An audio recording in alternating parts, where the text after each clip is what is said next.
Hello, hi guys! Magandang hapon sa inyong lahat. This is Chin Rodriguez, Mama Sagari Channel, a faith healer, also mata reader. So ngayong hapon na to, tignan natin ang sabihin sa iyo ng ating mga gabay. So this is weekly gabay for the month of April 1 hanggang April 7 for the sign of Scorpio. So Scorpio, welcome to my channel. Ano kayong messages, advices ng spirit guides ang ating masasaga for today's video? Kanino kayang energy o kaganapan sa buhay ng mga Scorpio ang ating mahagilap? So guys, this reading is a general reading lamang, hindi lahat makaka-resonate. Kunin lamang po makaka-relate sa inyo and comment down below kung kaninong energy ang ating nasagap. And of don't forget to like and subscribe my channel and hit the notification bell for more videos updated na sa maraming salamat po. Sa mga walang sawang pagsuporta sa aking channel, lalong-lalo na yung hindi nag-i-skip ng ads, naway pagpalain kayo ng Diyos at may kapal, siksik-liglig na gumapaw na biyayang manang balik sa inyo. So let's see what is the messages, advices sa'yo ng ating angel spirit.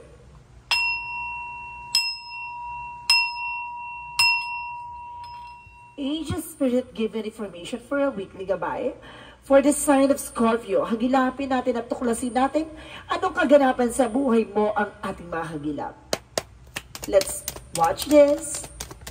So there's an Age of Wands. So there's a new beginning and there's a fresh start. And of course at the same time there's something spark that near to success. So sinasabi sa laga dito na parang there's an something magical beginning. And because there's an information with the Queen of Cups, so there's an healing. So, unti-unti na kumbaga, hihilom o gagaling ang iyong mga karamdaman. At the same time, there's a judgment for a wake-up call or something inner calling na you need to pay attention, not to your dreams. And of course, happening, no? Na nangyayari sa paligid mo. And there's a page of wands for a good news, new ideas, and new plans. So, let's see. And because there's an information with the Seven of Wands, you are being protected, no? Protektado ka ng ating mga gabay at talagang pinangangalagaan ka. There's a Queen of Wands by confidence, no? There's some near to success at the same time, there's a Queen of Wands by stability. No, kontrolado mo lahat ng mga kaganapan sa buhay mo. At sinasabi itong, kumbaga, confident is key to success. At the same time, there's the Ace of Wands for a Wheel of Fortune. So, sinasabi dito na may bagong simula talaga at maaaring, kumbaga, pumabor na sa iyo ang sitwasyon. And there's a turning to your favor. And of course, there's a Wheel of Fortune for a good luck and good fortune. So, talagang ang swerte ay papabor na. So, there's an Eight of Swords. Kumbaga, sinasabi dito na napapalibutan ka ng toxicity. So, may mga bagay or negativities around you. So, sinasabi na unti-unti nang hihilom yan. So, let's see what is a judgment. A judgment is the Six of Swords. So, there's a transition.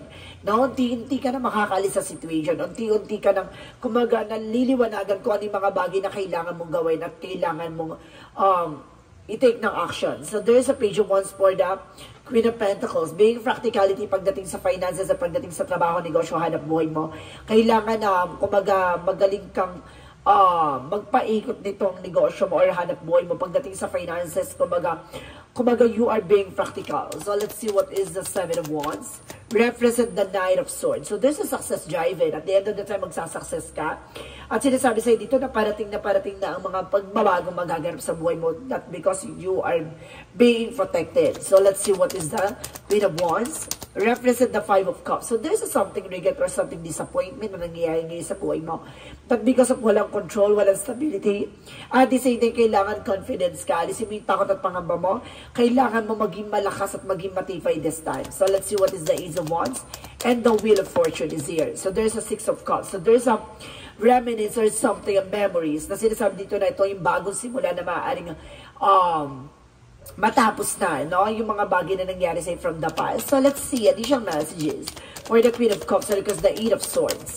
So, there's the Moon card for there's a dream coming or something on delusions or there's a truth revealed. So, may mga bagay na matutuklasan mo at may mga bagay na maglilinaw sa'yo dito at may mga bagay na i-clear out sa'yo at bibigyan ng kasagutan lahat ng mga katanungan mo. So, let's see what is the judgment and the Six of Wands. So, there's a Three of Pentacles being collaboration, no? Kailangan may, kumbaga, connections and a heart-to-heart conversation. Meron dapat pag-uusap or something unity dito. At sinasabi dito na makakalis ka sa situation na yan kung makikinig ka sa inner voice mo. And ito sa ating Angel's Guide. So, let's see what is the Page of Wands and the Queen of Pentacles. So, there's a Knight of Cups. So, there's an offer, a proposal, promotion. So, there's a lot of offer coming in for you na magdadala sa iyo ng new ideas. At the same time, there's a Seven of Wands. And of course, the Knight of Swords. So, there's the Word card. So, there's a lot of travel, communication. And of course, there's the four elements na nag-represent the land, water, air, fire. Na sinasabi na hawak mo ang apat na elemento. Na sinasabi na kumaga magsasuccess ka at compatible ka sa lahat ng mga elemento, no? Kumbaga, may mga tao, kumbaga mabilis kang maka-pick up or something, mabilis kang makadagay, no? So, let's see what is the Queen of Wands and the Five of Cups. So, there's an information with the Knight, the Page of Swords that get more information, being curiosity. Alamin mo kung ano yung mga bagay na nagbibigay sa iyo ng mga disappointment, failure, and something regret. So, may mga bagay dito na kailangan ibalik mo yung confident mo at ibalik mo yung kumbaga kalakasan at kumbaga stability mo. So, let's see what is additional messages for the outcome. So, there's a Five of Wands in reverse. So, no more confliction, no more competitors or either guys kung magkatapos na yung nagbibigay komplikasyon sa iyo. And of course, there's the King of Pentacles being practicality. No? Kailangan maging practical kapag dating sa finances. And because there's the Sun card for a pure positive outcome of pure positivity na magbibigay sa inyo something success and of course victory. So let's see additional messages for career. Sa career mo naman guys, there's an information with the Four of Cups. Re-evaluate or analyze, no? Kailangan alamin mo, tuklasin mo kung ano yung compatible sa'yo. Kung alam mo kung paano mo to papalaguin, papalakasin, dapat alam mo at obserbahan mo kung ano yung kailangan mo na strategy, kung paano mo mapapalago ang iyong business. At the same time, there's the Hangman. Nagkakaranas ka ng delays or something, cancellation or feeling hanged that because of, kumbaga kailangan mong tuklasin yung mga bagay-bagay na nagbibigay worries sa'yo. So let's see, clarify natin yan with the, okay, there's a Death card. Now, there's an ending and a new beginning. May mga bagay na matatapos na at may mga bagay na magsisimula dito. Let's see, give me more information about this. So let's see, give me a information. There's a Knight of Pentacles being security. Kailangan maging secure ka. Napangalagaan mo, may mali sa eksena mo na kailangan mong i-evaluate or i-analyze or mag-observe. No? There's a Ten of Wands, something burden or something, kumbaga dahil sa dami mong iniisip or dami mong plano, kumbaga nagpo-full memory na yung ano mo. So, you need to balance and of course, kailangan maging secure ka. So, let's see additional messages for love life. So, there's an Ace of Cups for a new beginning. And of course, there's a new romance. At the same time, may bagong kilig or babalik ang kilig ng inyong person. At the same time, there's a King of Swords. So, there's a being wise, no? So, let's see additional messages for health. Sa health mo naman, guys, let's see. So, there's a Two of Swords by decision. Kumbaga, kailangan mo mag-decision. And there's a King of Cups. So, there's a devoted supportive person at the same time. There's an Empress card for a river. So, some of you, guys, magbubuntis ka or something, guys, kung magiging magaganda ang magiging kalusugan mo ngayon, no? May mga bagay na kailangan mong iwasan, no? At maaaring, kumbaga, magdala to sa iyo ng something, pregnancy, no? So, let's see additional messages for magical fairy messages.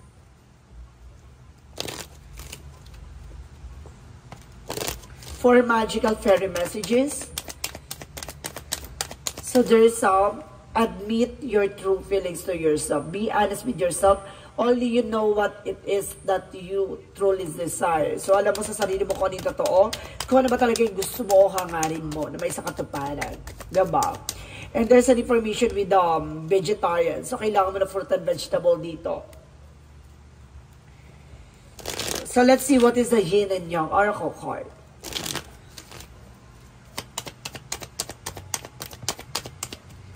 And there is a garden. Na protektado ka.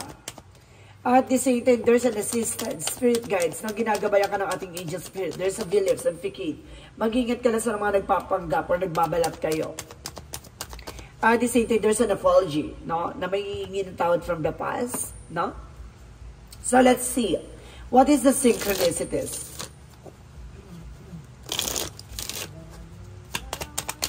Let's see what is the synchronicities, angel spirit. So there is a black. My God. May kailangan kang i-black. And there is a faith, no? Kung baga sinusubukan na pananampalataya at tiwala mo, mayroon ditong na-black or something kailangan i-black. Oh my God, ano yan? Additional more. And there is a prince. Oh my God. No? Kung baga some of you guys, there's a Prince Charming. No? May darating na bagong pag-ibig or either may pag-ibig dito na mas bata pa sa'yo. Or let's see what is additional angels messages. And there is some big picture thinking. So there is an inspired ideas, visionary, no? Kumbaga, nabivision mo na yung mga possible mangyayari or may mga bagay na kailangan maisakatuparan.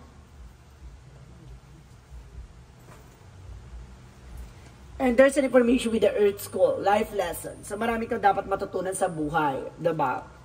Higher learning, no? Pataas ng pataas yung range dito pagdating sa knowledges, pagdating sa mga pinagdaanan mo.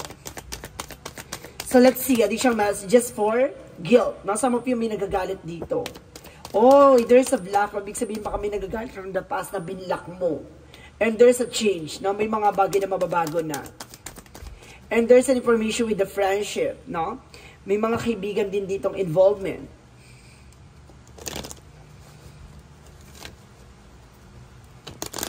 So let's see what is Archangel Michael messages.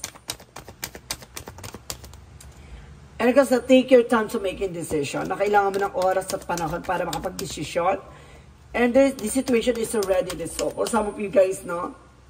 Natapos na nasolusyonan na yung mga problema pinagdadaanan mo. And spend more time outdoors. So, kailangan mo mag-unwind. No? Kailangan mo kumawala dyan sa paligid mo. Kailangan mo kahit paano huminga. No? What is the Moonology represent what? It's time to take an action. So, kailangan mong kumilos. And of course, have faith in your dreams. So, kailangan magtiwala sa mga pangarap mo. And the personal issue reaches resolution, no? Yung mga personal na problema mo ay maaaring masolusyonan na. So, let's see. What is Archangel Raphael messages?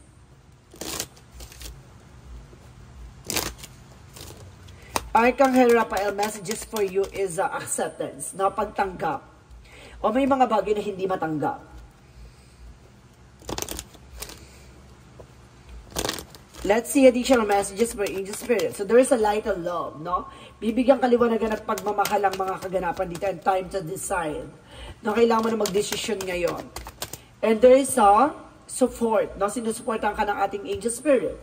And there is a speaker. Now there is a something orasyon or there is a something skills for or may mga bagay na kailangan mong gamitan ng orasyon. No? And kasi sinasabi ng ating angel spirit na sinusuportahan ka niya sa anumang kaganapan sa buhay mo. And there's a faith. Oh my God. Talagang there's a faith, guys. No? Parang may pananampalataya at tiwala dito na sinusubok ka. And there is a perception, no? Yung mindset mo, no? May mga bagay na kailangan mong baguhin. There's a facade, no? Kumaga may mga nagbabalat kayo, may mga bagay dito na kailangan mong mag-ingat. So let's see what is additional messages for angel spirit. Anxiety. So some of you guys, nagkakaroon ka ng anxiety, sleepless nights. And door to the spirit. So bukas ang pintuan para sa spiritual. And there's an first chakra, Archangel Gabriel by intuition. So ibig sabihin dito kaya marami pupasok sa isipan mo kasi may gustong ipabahiwating sa iyo ang ating mga gabay. There's a financial constraint. So some of you nagkakaroon ng financial crisis or financial loss. So let's see what is additional messages for angel spirit. And there's a silver by insight. So, maraming pangitain eh. Maraming pasilip ang ating angel spirit. Na you need to take an action and you need to observe and of course, i-clarify, no? I-analyze yung mga bagay or messages sa'yo ng ating angel spirit. There's a balance. So, kailangan mo maging balance eh. Additional messages for environment. So, ibig sabihin na sa paligid mo lang. And there's a go for it. May mga bagay na kailangan mong ilaban. Romance angels represent what? Romance angels represent what? let go of control issue. No? Bitawan mo yung mga bagay na hindi mo kontrolado. Hayaan mo mangyari yan naturally. Huwag mo ipilit. Hayaan mo siyang mangyari. No? Kung talagang time na. Let's see what is the angel's answer. And as for angel spirit, no? Umingi ka na tulong sa iyong mga gabay. And there's a be assertive. No? Kailangan alam mo sa sarili mo yung grounds mo. At the same time, there's a big happy changes. Dito papasok ang malaking pagbabago at kilagaya ka magpapabago sa buhay mo. Jesus' loving quote said, pray always. So, kailangan mo magdasal palagi, ha? At sinasabi dito, let's see what is the angel's number.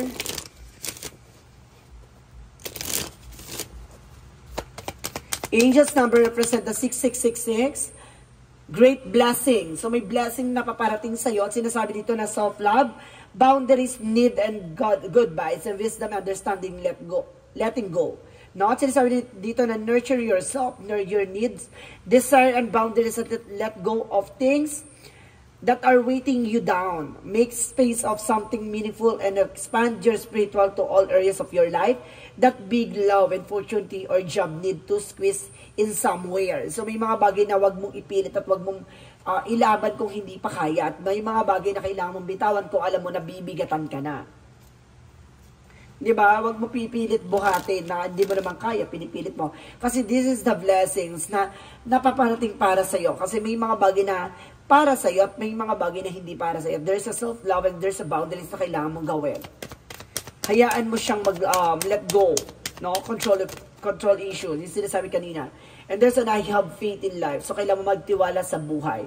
Today, I give my life to life. I live in that here and now without concern for tomorrow because God is always near and will never let me fall. My faith surrounds me with the light no matter the circumstances. I let go having faith that life will always provide that is most beneficial for my soul. So, ibig sabihin talaga dito, ibibigay sa yung mga bagay na para sa iyo talaga. Bitawan mo, pakawalan mo, surrender mo sa ating universe. Lahat ng mga nangyayari sa iyo, huwag mo munang ipilit yung mga bagay na hindi pa dapat. No? I-surrender mo kasi naguguluhan yung iyong isipan sa mga bagay-bagay na huwag mong pipilit. No? May mga bagay na para sa iyo at may mga bagay na hindi pa para sa iyo. So, guys, this is weekly gabay for the month of April 1 hanggang April 7 for the sign of Scorpio. So, Scorpio, maraming salamat for this wonderful reading. So, once again, this reading is a general reading lamang, hindi lahat makaka-resonate. Kunin lamang po makaka-relate sa inyo and comment down below kung kaninong energy ang ating nasagap. Maraming salamat guys sa mga hindi nag-i-skip ng ads sa aking videos. Maraming salamat po. And of course, don't forget to like and subscribe my channel and hit the notification bell for more videos updated. Kasi maraming salamat po. And see you in the next video. Bye-bye and babush!